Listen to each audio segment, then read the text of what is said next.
இந்த பொண்ணுமே ரொம்பவே எக்ஸைட்மெண்டா கல்யாண ட்ரெஸ் எல்லாத்தையுமே போட்டுக்கிட்டு தன்னுடைய திங்ஸ் எல்லாத்தையுமே பேக் பண்ணிட்டு இந்த பில்லியனருடைய வீட்டுக்கு முன்னாடியும் போய் நிக்கிறா. பார்த்தா அந்த வீட்டுல அந்த பில்லியனர் இல்ல, அவருக்கு பதிலா இந்த அவருடைய அசிஸ்டன்ட் தான் வந்து நிக்கிறாரு. அந்த அசிஸ்டன்ட்டுமே இந்த பொண்ணு கிட்ட ஒரு டெபிட் கார்டு கொடுத்துட்டு இதுல எவ்வளவு பணம் இருக்கோ எல்லாத்தையும் நீயே எடுத்துக்கோ, பட் அதுக்கு முன்னாடி உங்க 2 பேருக்கும் நடக்க போற மேரேஜ் வெறும் ஒரு அக்ரிமெண்ட் மேரேஜ் தான், நீ 3 வருஷத்துக்கு தான் அவருக்கு ஒய்ஃபா நீ நடிக்க போற, அதுக்கப்புறமா நீ டைவர்ஸ் கொடுத்துட்டு போயிடணும் அப்படின்னு சொல்லுவாரு. இந்த பொண்ணுமே ரொம்பவே சந்தோஷப்பட்டுட்டு அந்த டெபிட் கார்டையுமே வாங்கிப்பா. இப்படியே 3 வருஷங்கள் கடந்து போகுது. 2 பேருமே ஒருத்தருக்கு ஒருத்தர் மீட் பண்ணிக்கிட்டதே கிடையாது.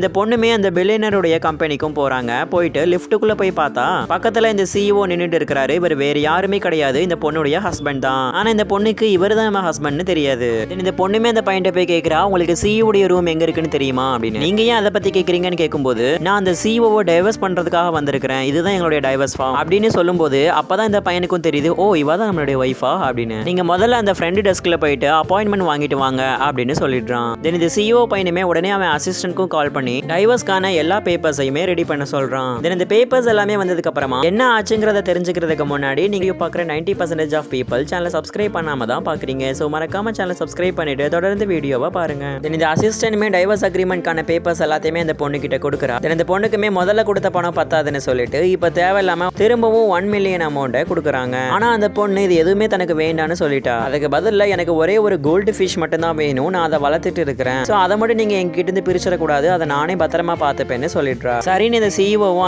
அவங்க சொன்ன எல்லா கண்டிஷனுக்குமே ஒத்துக்கிறாரு. டைவர்ஸ் அக்ரிமெண்ட் எல்லாமே கொடுத்து டைவர்ஸும் ஆயிடுச்சு. பட் அதுக்கப்புறமா ரொம்பவே மழை பெய்யறதுனால இந்த சிஇஓவே வாங்க நம்மளுடைய வீட்டுல நான் டிராப் பண்ணிடுறேன் அப்படின்னு சொல்றாரு. இந்த பொண்ணுக்கு இப்ப வரைக்குமே தெரியாது இவ தான் நம்மளுடைய ஓல்டு ஹஸ்பண்ட்னு. தென் அவர் கூட கார்லயும் ஏறி ஒன்னா போயிட்டு இருக்காங்க. தென் அதுக்கப்புறமா நீங்க யாரு, நீங்க ஏன் எனக்கு இவ்வளவு உதவி பண்றீங்கன்னு சொல்லி கேட்கும்போது, நான் சிஇஓக்கு ரொம்பவே வேண்டப்பட்டவன், அவர் தான் உங்களுக்கு ஹெல்ப் பண்ண சொல்றாரு, அதனால தான் உங்களுக்கு ஹெல்ப் பண்ணிட்டு இருக்கேன் அப்படின்னு சொல்லிடுவாங்க. தென் அதுக்கப்புறமா தான் இவங்க 2 பேருமே நல்லாவே பேச ஆரம்பிக்கிறாங்க. தென் இவங்க நம்பர்ஸும் ஷேர் பண்ணிக்கிறாங்க. அப்பதான் இந்த பில்லியனர் ஒரு விஷயத்தை ரியலைஸ் பண்றாரு. நான் மட்டும் 3 வருஷமா தனியா இல்லாம அந்த பொண்ணுகிட்ட நான் ஆரம்பத்துல இருந்தே பேசிட்டு இருந்தேன்னா டைவர்ஸ் வாங்க வேண்டியதான அவசியமே வந்திருக்காது அப்படின்னு சொல்லி யோசிச்சுட்டு இருப்பாரு. இந்த யோசனை அவருக்கு முன்னாடியே வந்திருந்தா நல்லா இருந்திருக்கும்.